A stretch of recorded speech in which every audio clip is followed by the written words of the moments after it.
Welcome into Inside LAFC podcast. We are live on LAFC, YouTube, Facebook, X, Twitter. We have a little different background, as you can see. We'll get into all the details about that. But we're putting a bow on the 2025 LAFC season, unfortunately. But we also celebrate this team, and we look forward to 2026, which we have a lot to be excited about. We'll get into all those details. I am Max Bretos, joined by Brian Dunseth. I'm not in my studio in LA. Dunny is not in his home there in Salt Lake. We are actually in San Diego. I'm in the penthouse suite in the hotel. He is at the very bottom, but we're very close. We're in the same building. We're going to be calling San Diego, Minnesota MLS. That was our assignment, so we're excited about that. But we're going to look forward. And the winner there obviously plays the winner of the Whitecaps, who had ended LAFC's season. There's a lot of disappointment. We'll get into that. We encourage you to answer. We will answer your questions, your comments. Get in the comment section, which is ablaze already. I want to say something to Jimmy, who came up to me at the LAFC watch party on Saturday, because I say, if you see me coming up to me, he said, if you see it, came up and said hello, and I'm so glad he did. Good dude. And I encourage everyone to do that. How are things going, Dunny? Big MLS weekend. Yeah, big MLS weekend. Your math is still terrible. I'm on the 13th floor, not on the bottom floor. So okay, I can deal with that math. I said let's be shoulder to shoulder and do a show. Turn me down. I know. But I don't know if the screens are big enough. But I like your artwork. I had to try and calibrate. I got a nice bookshelf here at the Alma Hotel. It's the Marriott here, but we're in San Diego. It's a big night for them. Yeah. I just in case I didn't say it, like the video. I don't think I said it because I didn't put my thumbs up. And subscribe to the channel. I hope San Diego loses today from Richie Rich. That would mean Vancouver hosts the final. And we'll get to the CONCACAF Champions Cup permutations, because for LAFC supporters, you have to hope a certain team wins MLS Cup. We'll talk about that. And you might change your San Diego prediction if you're an LAFC fan, just for the record. Craig, good evening, you couple of legends. Congratulations, Craig, for Scotland making the World Cup, by the way. That was what a game that was. We didn't talk about that last week. No. I think we were in the middle of all the permutations of what was still happening, but some phenomenal moments and some incredible goals that we saw throughout the international window, whether it was kind of the final tune-ups of, remember, you got effectively 4 more games left before the start of the World Cup as we kind of hover around 200 days or so.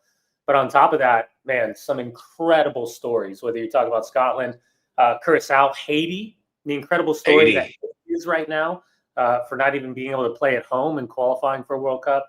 Yeah, man, we're just getting started. I cannot wait. I know you and I are so excited.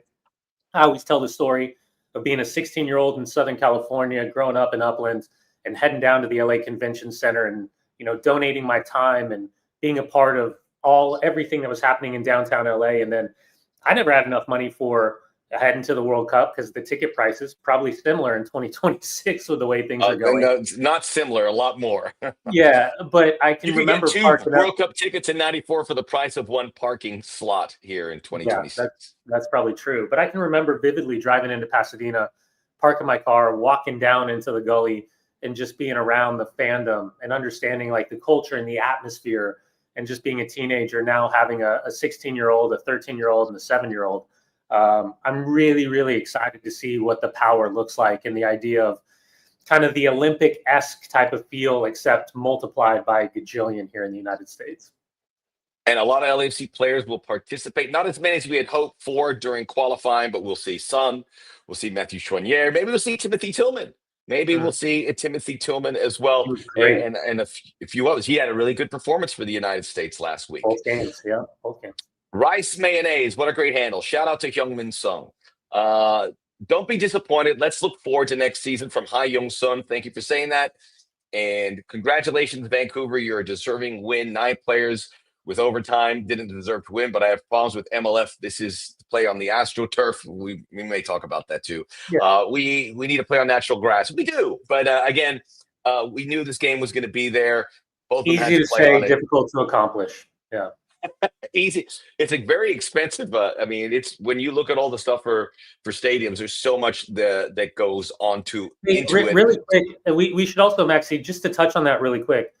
BC Place, Vancouver, it's a lease, and so in the midst of all of this talk of this season, what's happening with ownership and the idea of potential sale, or floating the idea for significant investment, a part of this is understanding that the Vancouver Whitecaps have had an existing lease in play for a long, long time at BC Place. So much so that I think sometimes people forget that even last year in the play-in game, in the wildcard game, they had home field advantage against the Portland Timbers. But because of scheduling, they couldn't play the game because I believe there's like a motocross event happening.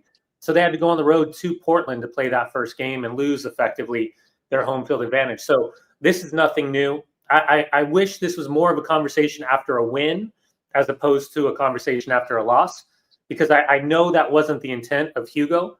But at the same time, it's not the reason why they didn't win that game, the turf. But it's absolutely a significant advantage, as much of an advantage as maybe Real Salt Lake and Colorado Rapids playing at altitude, or any of the Texas teams or Southern Florida Very teams fair. Yeah. in the midst of heat and humidity. So you take the advantage when you have it, and unfortunately, that wasn't the root cause. I understand kind of the sanctimonious idea of wanting to play on the best possible grass pitch ever, but the reality is, in some of these colder weather markets, it's not financially doable, especially if you don't own your own stadium. Glad you pointed that out. And Vancouver has to look into that stadium, and it's something at the top of the list for Major League Soccer. And I hope it happens. It's a great market, and they got something really good brewing there.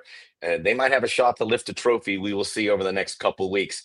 Let's get into the game. LAFC, their season will end in Vancouver to the Whitecaps in penalties after 90 minutes and extra time. A couple quick comments wanted to get in there. Sonny, you were unstoppable. Every run, every touch, every moment showed your heart, your dedication, and your fire. Forever Sun, forever 7, forever world class.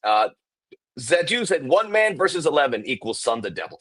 It wasn't. This was a team effort, but Sun Heung-min obviously a cut above, coming up with both goals, including the free kick, which might get lost in the historical significance of it all.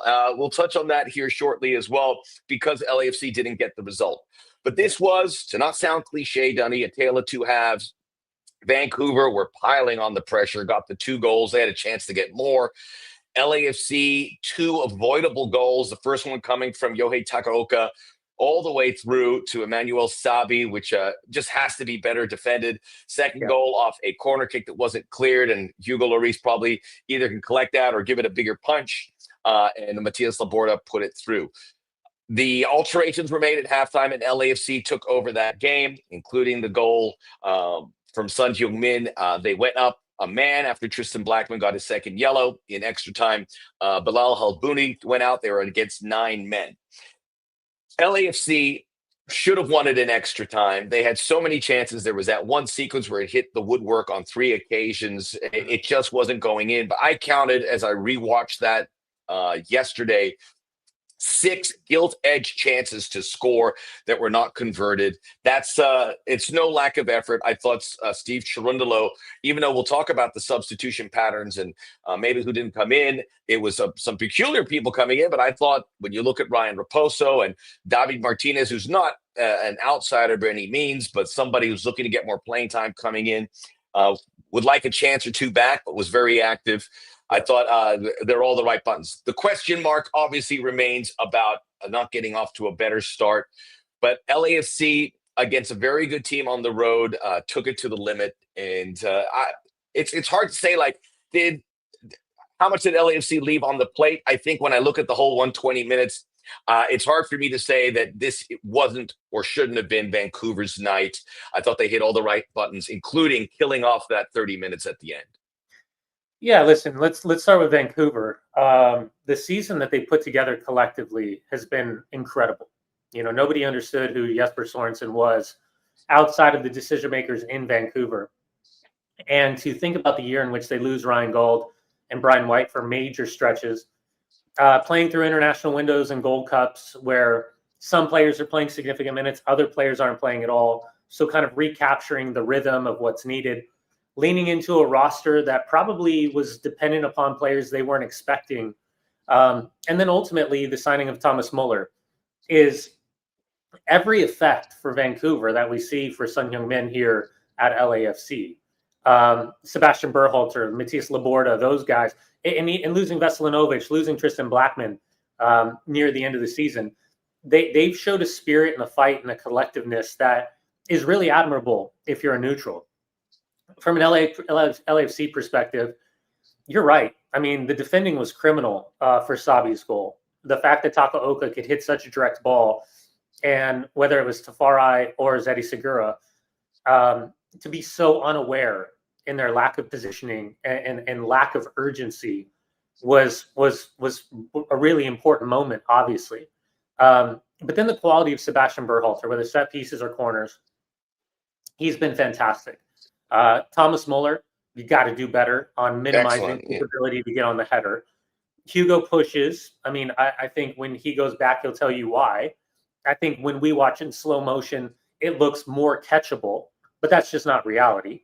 And then right place, right time, Laborde is sniffing out something where he's come off the back shoulder, and I believe it's Ryan Hollingshead, and he's reacting quicker than anybody else. So you get into the halftime break. David Martinez comes in for Nathan Ordaz. Morin comes in for Tafari. You structurally change, go to more of a back four, give yourself more transition moments, better possession in the flanks. And Denny Bouanga had that great chance where Takaoka pushes wide in the 53rd minute. And then Sonny, the transition build, they're patient, they're right side, left side, ball clipped in from Marky Delgado. Moran pushes it back across instead of keeping it on frame. Sonny bundles it over. But this is where there's two things that happen for me. Number one, Hugo's save on Tristan Blackman in the 78th minute, game could have been put to bed. That was a world-class save. That was an elite level save from Hugo Lloris. And then next thing you know, you get the second yellow card for Blackman. He's sent off. Sonny's free kick is, for a goal of the year that he got at FC Dallas, I would argue this one's bigger. It's better. It's better. It's even more killing the spider webs in the upper left-hand corner. Takaoka got a great jump to it.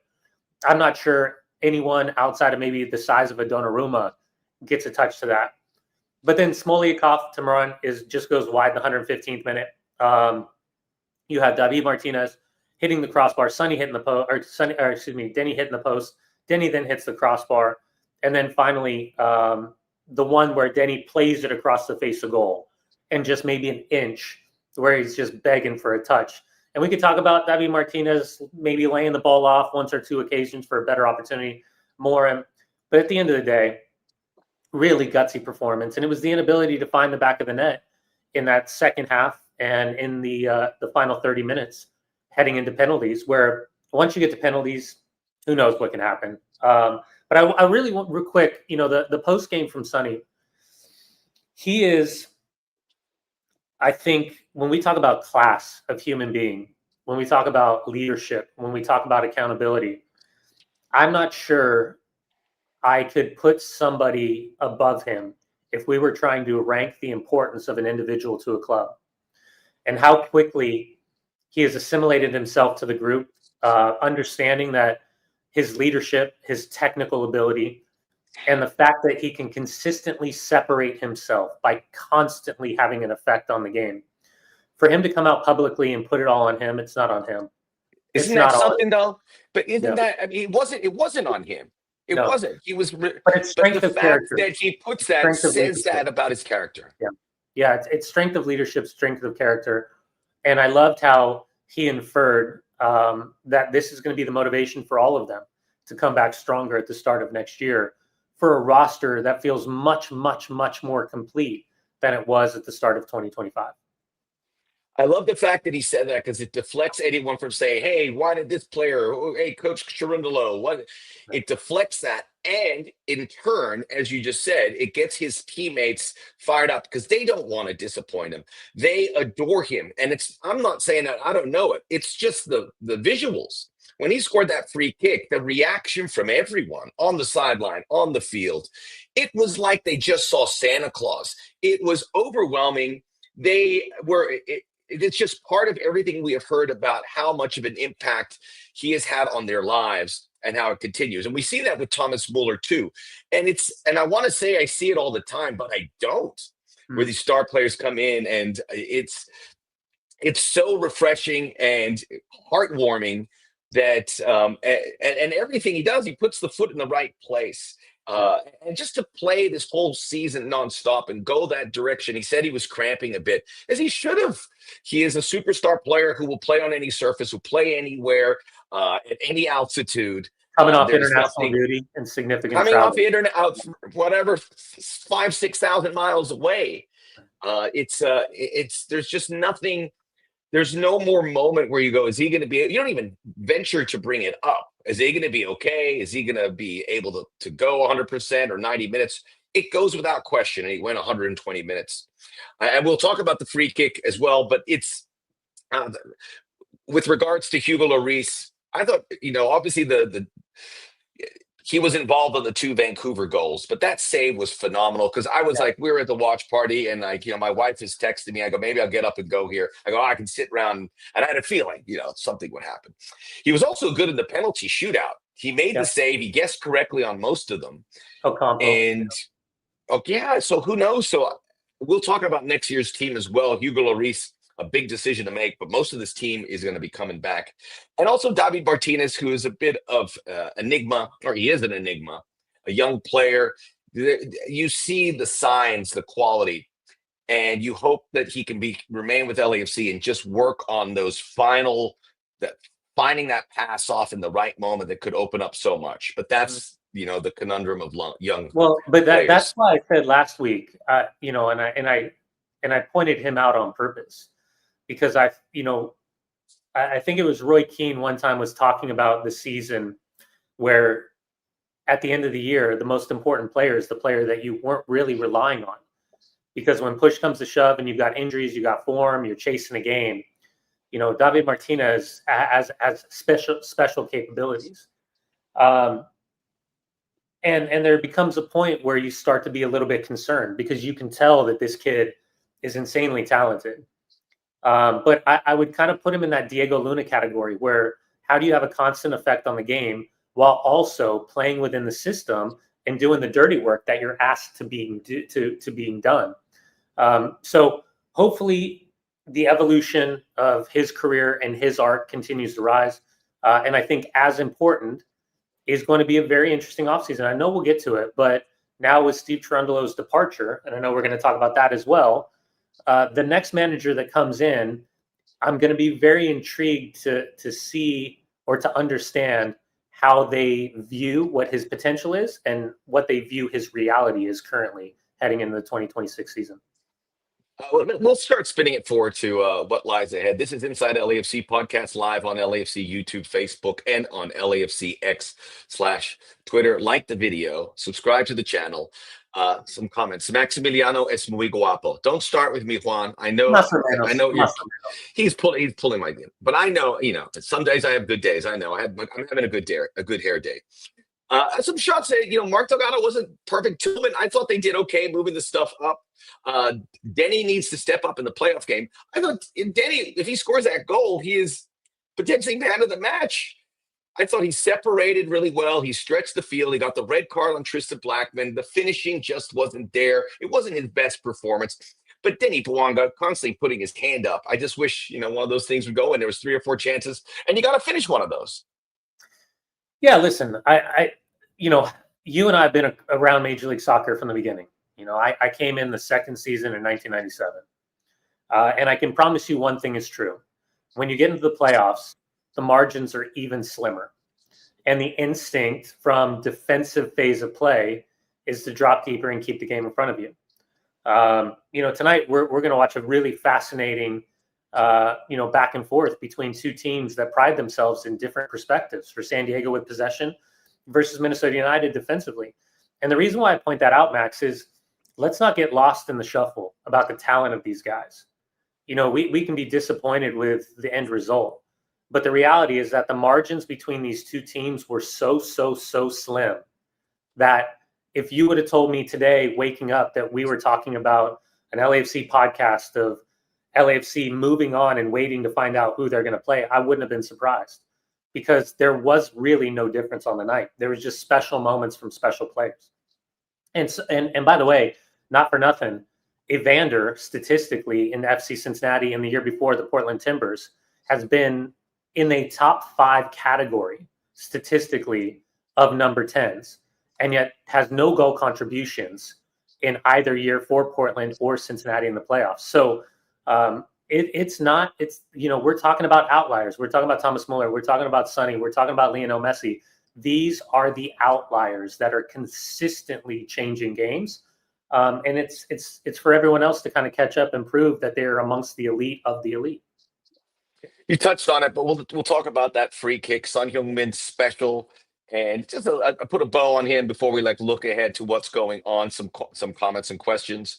The mistake was Vancouver. They tired themselves out in the first half, and I think that was part of Steve Cherundolo's strategy to see the shot he would take from Vancouver, and they hung on. But I don't think they wanted that disparity as much, and you could see it took a toll on Vancouver in the second half, and they were hanging on for dear life in extra time. Everything was played in the LAFC half.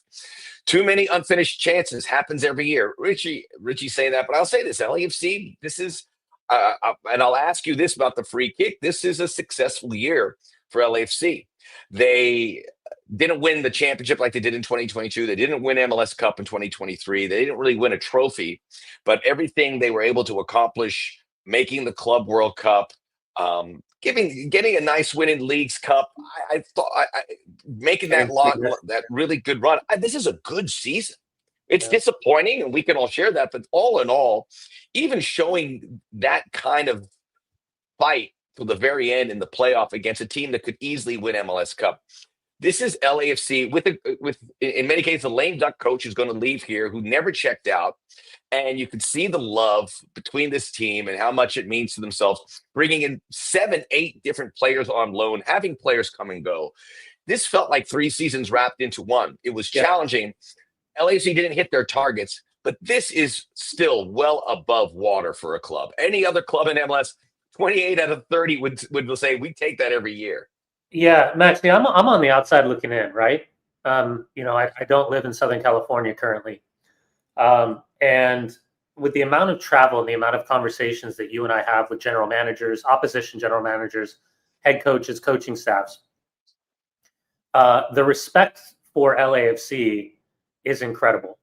And to even think back these last couple of years of MLS Cup finals, and from a second week in December finish to the start of January, where effectively you could potentially lose out on 5 starters and 2 substitutes that appeared in an MLS Cup final. Even this year, thinking about Under, thinking about Del Rosa, and thinking about Olivier Giroud, thinking about the losses of Aaron Long, like all of, Igor Jesus, all of these things, like there's a lot of things that happen. And then the amount of turnover that we saw in the additions, from Amaya to Raposo to Chouanier to, thinking about Porteous and obviously Sonny and thinking about Jailson, all of these guys, that's not easy. That's more difficult than people understand. But at the end of the day, we judge success and failure in different categories. And for LAFC, the expectation is to compete for trophies and win trophies. I totally understand that because it's a different barometer than other teams in Major League Soccer, where their focus of a good year is making the playoffs. So, credit to the club, credit to the decision makers. It wasn't how they wanted to end. I don't think anybody wanted to walk away at this stage of the season, being so close to the idea of playing in another MLS Cup final. But again, I'll repeat what I said earlier. The finish of this season with this roster sets themselves up much stronger for a start in 26 than where they were in 2025. Even with the loss, I have so much faith. I'm reading the comments in the future. I'm a new fan, and I will say these games have made me really invested in MLS. That's what it's all about. It's Son Heung-min, a big part of it. Jelly Boy 2, Max Bretos for MLS commissioner. I'm here. I'm happy to take the job. I mean, I'll do a wonderful job. Some of our players were a little nervous in the first half. I think so. And I think there were some points where they're trying to get their bearings. I will say Son Heung-min, we're going to talk about, was they covered him. They blanketed him. He wasn't a factor in there because of the Vancouver Whitecaps game plan. But eventually he finds a way. Yeah, that atmosphere was incredible at BC. It was. 54,000. That's the biggest they've ever had. And that was the biggest game in Whitecaps history. Sonny missed because he was exhausted and had a cramp. He was exhausted from carrying the team. All right, come on now. The first half was inexcusable. Listen, it wasn't right, but they found a way back. Bretos would be a great commissioner. Okay, here we go. Sign a third DP should be the top of the list. We'll see about that. Let's talk about that free kick, because I touched about Son Heung-min not really being involved in that first half, really fighting for touches and taking a lot of corner kicks. The corner kicks were good, but we didn't have that one that got all the way through. And this is his thing. And I think he's going to get better at the set pieces. But we have a body of work now with free kicks. You touched on this was a little better than the one that won goal of the year. I agree with you. But under the circumstances, I mean, this was close to the last kick of the game. It was in the 94th minute or something like that. And the one It's thing 90 that plus 5, Max. 90 plus 95. Yeah. What if LAFC wins this game? That goal would be repeated, viewed, football awards, part of all the PR and marketing for MLS, not just because of the goal itself, but the celebration and what it meant coming from behind. It wasn't meant to be. We'll still see it a lot. I will put it on from time to time to just make myself smile, just to see that reaction from the team and what it meant to them after a long, difficult campaign. And it's just those moments that we need in this league more than anyone else. And Son Heung-min, and I loved after the first goal too. He's like, let's go. And people, it's just contagious. And that first goal opened the door for this to happen. It was so special. I just wish it would have a little more lasting power with a different result. Well, I was giggling just watching social media explode and all the Tottenham Hotspur supporters saying, "Oh yeah, I'm sorry." And just the social media reaction. I mean, we're talking millions and millions and millions of impressions. One of the most viewed MLS video, maybe when it's all said and done, probably number one because it's 2025. Yeah, there's a couple things at play. I don't think the result takes away from how special that goal is. I agree with you. Would it have magnified it or just allowed it to explode even more so? Probably. But there's a couple things. Number one, I didn't realize until really watching and really focusing, he gets his little happy feet. He starts to rock a little bit. Little tippy toes. Yeah.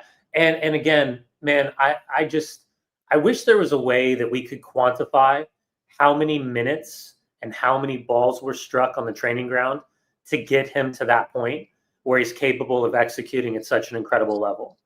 Like, I wish we could just run like a film fast forward of him as a kid to now, with how many times he was just on the field, training by himself, working with his dad, working with his teammates, because those moments, that physical repetition, the mental strength and toughness, knowing that all the eyeballs are on you, knowing that everybody has the expectation that you're capable of doing that, and to do so is extraordinary. But again, I don't think there's anybody that's watched his body of work and the evidence that we've seen since he's joined this club to suggest that there's one negative aspect that he's brought to the table. I mean, he has checked every box. He's raised every level. And when push comes to shove, his addition to this team has obviously elevated the group both mentally and physically. But that set piece is glorious. That's a time capsule football lore type of goal that I think will be remembered. And again, because it's not goal of the year in the regular season, that's a different conversation. But I think that goal was actually better than what we saw down at FC Dallas. And to do it in the 95th minute to tie a game and force extra time, you don't see that anywhere globally. That's just rare. It's just doesn't happen. It's probably Messi. It's probably Messi-esque is the only one that. Yeah, Messi does it, but no one else does. And it's Son Heung-min had that moment. Good job, Sonny. Keep up the good work. And by the way, Sonny's participation here has given us an incredible new audience, which we're so happy. We love joining you here every Monday, and you can see all the great programming we're hoping to provide for you. And I think you guys are digging it here on YouTube and all our social media handles. Inside LAFC Podcast, live on LAFC YouTube, Facebook, X, Twitter. Like the video, subscribe to the channel. Our numbers continue to grow. We appreciate your audience. It means the world to us. This game also meant the end of the Steve Cherundolo era. It ends. There is a new coaching search, and I would say search is probably not the right word because it's been going on, and we've heard all sorts of candidates, and we will get more details on that as well when it comes, because we'll certainly keep up with John Thorrington, but that is in the works. We'll leave that for another moment here as well. So just a couple more comments we'd like to see. Congratulations to Vancouver. Well said. Miguel Augusto. Max loved you on Happy Foot, Sad Foot. We love those guys because they preach the gospel of LAFC. We need more assists in the midfield. The entire media was covering a lot with Vancouver Whitecaps for the past many weeks. I kind of knew MLS was going to favor Vancouver team this time heading towards World Cup. I'll also say this. I talked to the folks in Vancouver. This was a huge deal there. And in Western Canada, in many parts of Canada, that is all good. We're all bringing it back to Major League Soccer. I want to talk about Steve Cherundolo. And I know some of you guys are looking forward to what lies ahead. I'm telling you now, and I've said this before, you're going to miss him when he's gone. What he has done these last 4 years is unprecedented, taking over for a legendary figure in Bob Bradley and finding success, finishing in the top 4 every year, making 2 MLS Cups, winning an MLS Cup, winning a Supporter Shield, winning a US Open Cup, qualifying for the Club World Cup. I don't know if we'll ever get back there because that is the exclusive playground of the very best clubs. I think we will. But the fact we did it in the first go-around, that is Steve Cherundolo, that amazing game against Club America, playing all the right cards without his featured players in the Leagues Cup and doing this with integrating players and getting them comfortable because LAFC has a certain profile that they are looking for, finding those players and bringing them in, and they've done it in an incredible job.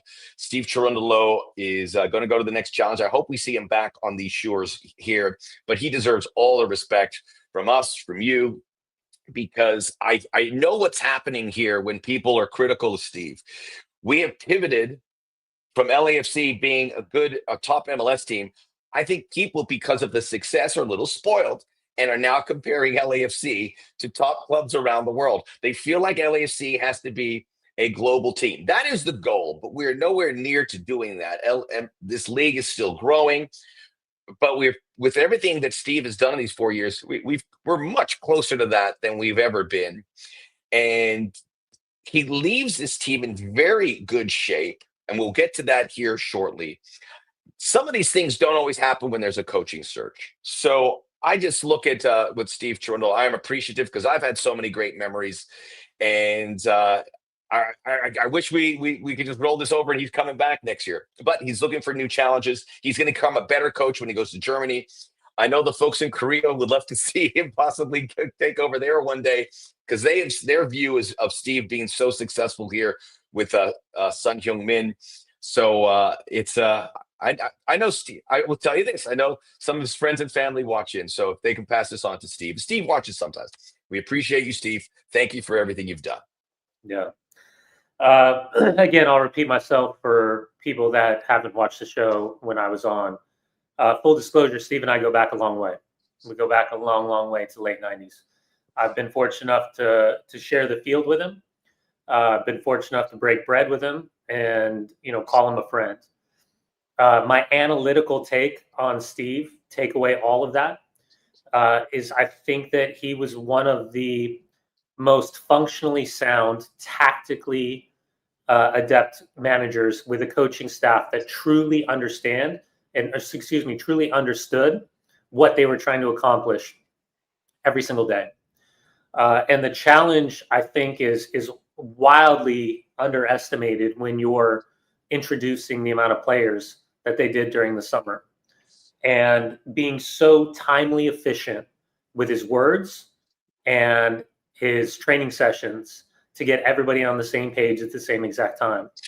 And for those that, for whatever reason, had their gripes about Steve, the thing that I would point out is that Carlitos Vela, Chiellini, Bale, Giroud, Hugo Lloris, and Sonny, all of those guys had an incredible amount of success, and a couple of those guys had intermediate success, if we can even call it that.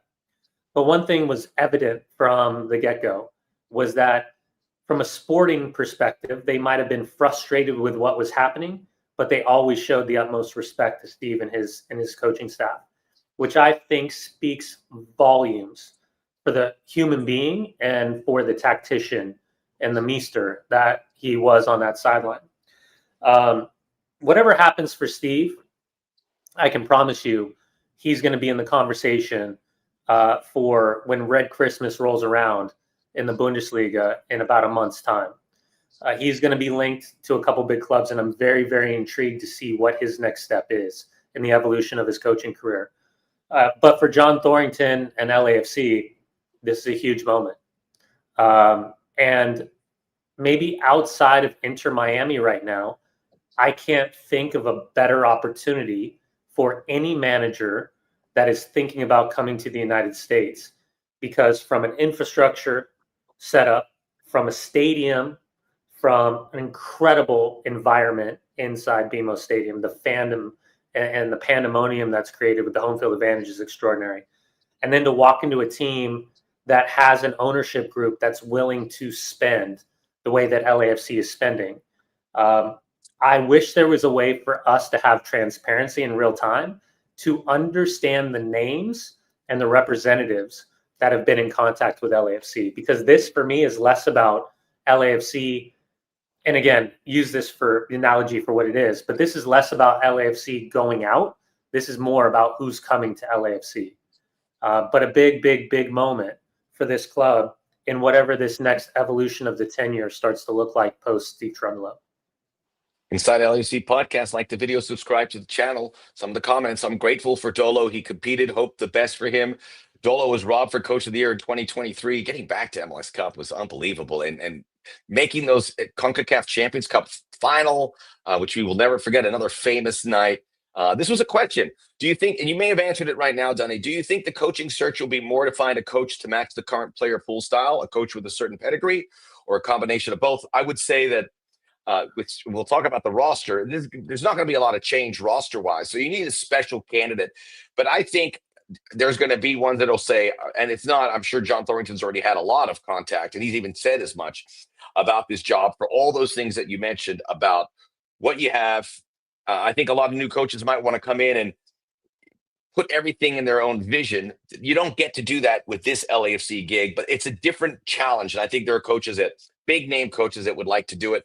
There's going to be an adjustment. An LAFC to want to be a certain type of club, have a certain profile of player.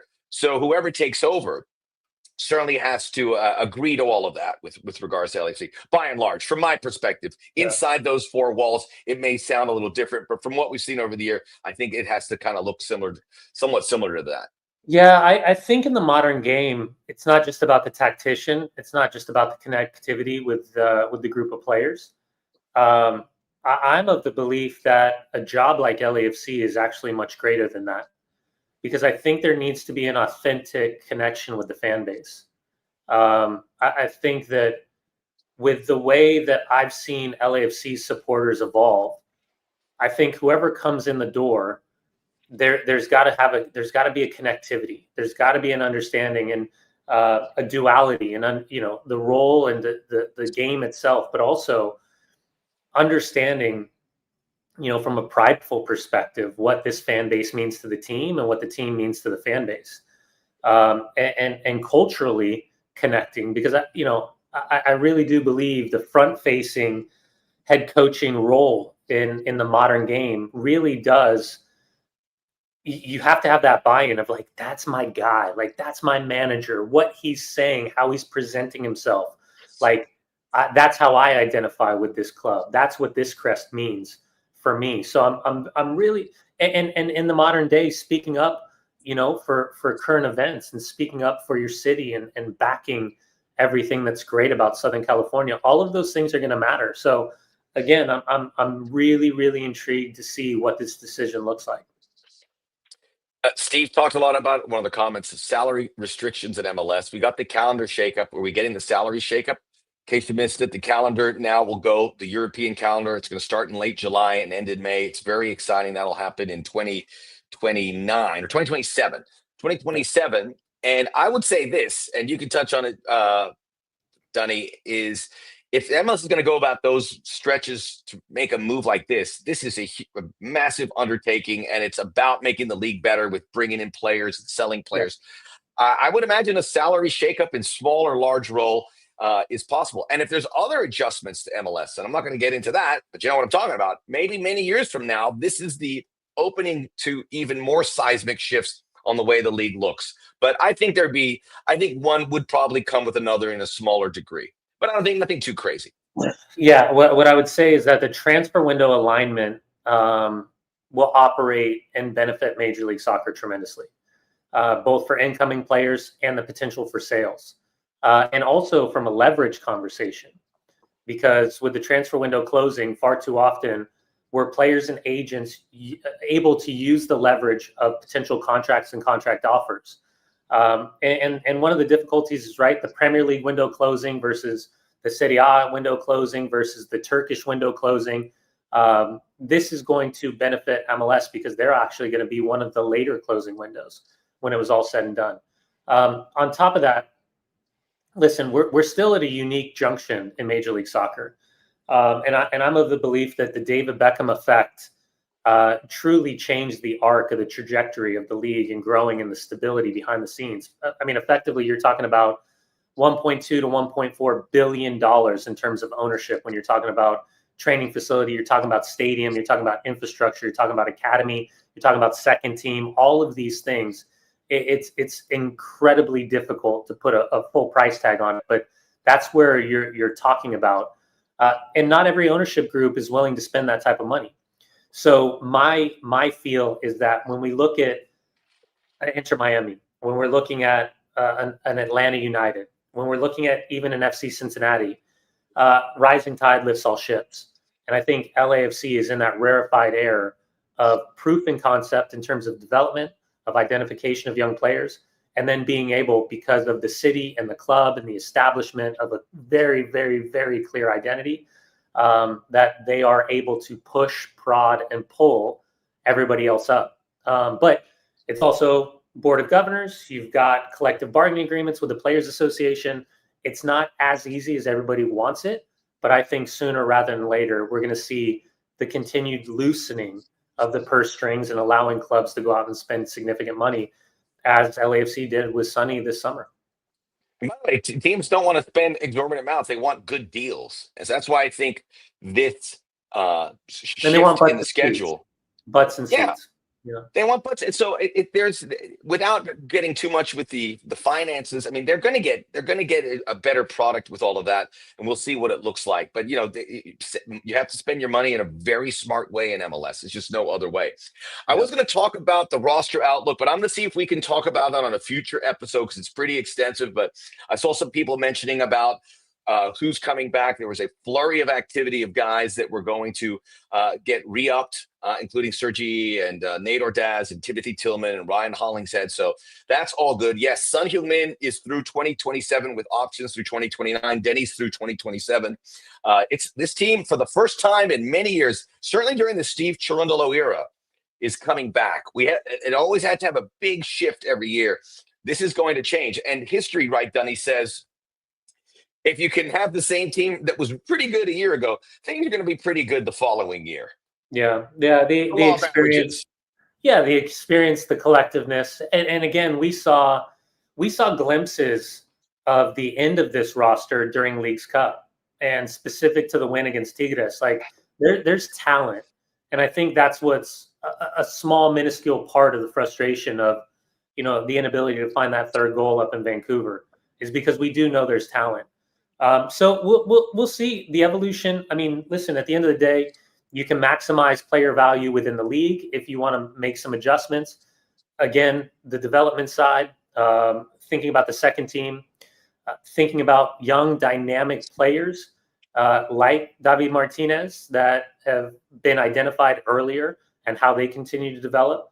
And then ultimately, I mean, who would ever thought that Mark Delgado was going to be an option during MLS Cup for LAFC to bring in, and the stability that and the consistency of performance that he showed all season long with Tim Tillman, who, by the way, the games against Paraguay and Uruguay, I thought he opened up a completely different conversation for himself nationally, and probably starting to get more of the credit that he deserves for the consistency, even though statistically it was a really poor year from him. So yeah, man, we'll see evolution, development, opportunity. But again, whoever the profe is on the sideline, start of next season, it's going to be a huge decision for LAFC. By the way, I wish I could give Mark a hug because I know he missed that penalty, but I think he's been the third most important player for LAFC. He's been phenomenal. He's under contract. Igor Jesus, will be back. Aaron Long is already walking like he's ready to play. He will be back, so it looks pretty good. Remember those two seismic injuries. Inside Yep. LAFC podcast, like the video, subscribe to the channel. Quick little talk about CONCACAF Champions Cup qualifications. I see someone asked about coming on late about that spot. Well, LAFC still have a shot, and this would be huge because you could get 2026 with Sun Heung-min and international aspirations and a gateway to possibly getting back to the next Club World Cup, which would be in 2029, I believe. Nothing has been mentioned. All right, so here it is. By the way, hold on, before you say anything, I just want you to know, at breakfast, Maxie was trying to explain this, and the depth of his research, like, it was like MIT-worthy type of research to try to come to this conclusion. So please be nice to him for this one, because he put a lot of effort into this. Well, because I was worried if Vancouver Whitecaps won, because you get a spot for MLS Cup. If Vancouver Whitecaps won, then the runner-up from the Canadian Championship, which Vancouver won, Vancouver FC would qualify. But the Whitecaps have already qualified because of their position in MLS, so Vancouver FC is in.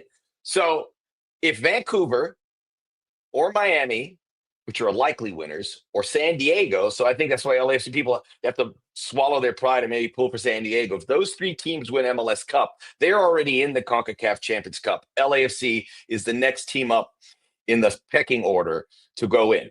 If New York City, who are in the Eastern Final, or Minnesota, who play tonight, win it, then they would take that spot and LAFC's out. So you have 3 horses out of 5 that could get LAFC. So it's pretty good odds. Pretty good odds. You have the 3 best teams, but if Minnesota wins tonight, then it starts to get a little dicier. So the chances are good, and that's an important piece to have that. And by the way, if LAFC make it, they're going to start from the bottom. So they're going to be in the first qualifying round against a team from Central America or the Canadian Premier League. So it's going to be a haul. They're going to have to play a lot of games to make it to the business. But what I also say, Max, is that if hopefully that does indeed happen, there's a bonding experience conversation somewhere in there at the start of the year, similar to what we had with Sonny when he joined ahead of Chicago and going to New England and going to Dallas. Like, there's a bond when you're on the road with these guys and you can't get out and you can't go to restaurants and you can't, go grab a drink, that you're just sitting in the hotel. There would be an opportunity there for a new coach to really get his hands into the group and understand who they are both physically and mentally. Good stuff. One final piece, because we've been going on for quite some time. And again, we have so much to talk about. We'll try to keep Inside LAFC going as long as possible. We had incredible turnout today. I'm looking at the numbers. Thank you so much for joining in, because you never know. This is the post-mortem show about how people are feeling. But it's been very positive. People saying for Vancouver, go win it. We're LAFC fans through the good and the bad. Max, how about an LAFC live podcast with Sonny, Denny? It's in the works. We'll continue to try and get that, and check out Black and Gold Insider. Schedule release happened this week. There are plenty of games, 34 game schedule. The big one, LAFC versus Inter Miami, February 21st at the Coliseum, right across the street from BMO Stadium. So if you want to see an LAFC game, tickets will go on sale December 8th, I believe, but check LAFC.com. And if you want to see LAFC, the Coliseum, come at any time. But that's a huge venue. It is. It's going to be a huge tent pole for LAFC. I don't know if we'll be able to go there. We might be assigned a different game, Dunny. But I wish I'd be there. I hope to be there. That would be, that'd be a big LA event. Yeah, I mean, and again, from a kid from Southern California that grew up going to the Rose Bowl and the Coliseum for all the different sporting events, how many times I saw U.S.-Mexico in that stadium. I actually saw Tim Howard make his debut for Manchester United against Club America way back in the day after he left Major League Soccer. So to understand the history of that stadium and open up the opportunity for more fans if they are interested in seeing Lionel Messi up close in person, what an opportunity, and what a start to the season that's going to be. My God. 77,000 seats. Thanks, David. And you're right, Tac. Postmortem, the wrong choice of words. It's not dark. This is a positive show. We're excited for the future. We are looking towards it, and LAFC is going to be bigger and better next year. Robert, hoping he gets decent seats. Dunny, I'll see you in a little bit down there at Snapdragon Stadium. See if we can help LAFC's CONCACAF Champions Cup hopes. There you go. By the way, I love how you said Minnesota. Minnesota, did I? Oh boy, I didn't Minnesota. need that. Yes, we'll see what we can do about. I'm going to put it in the works to see if we can get that game. Inside There you go. LAFC podcast. Like the video, subscribe to the channel. Thanks for tuning in. We'll be back. We'll see you soon. Until then, let's go black and gold.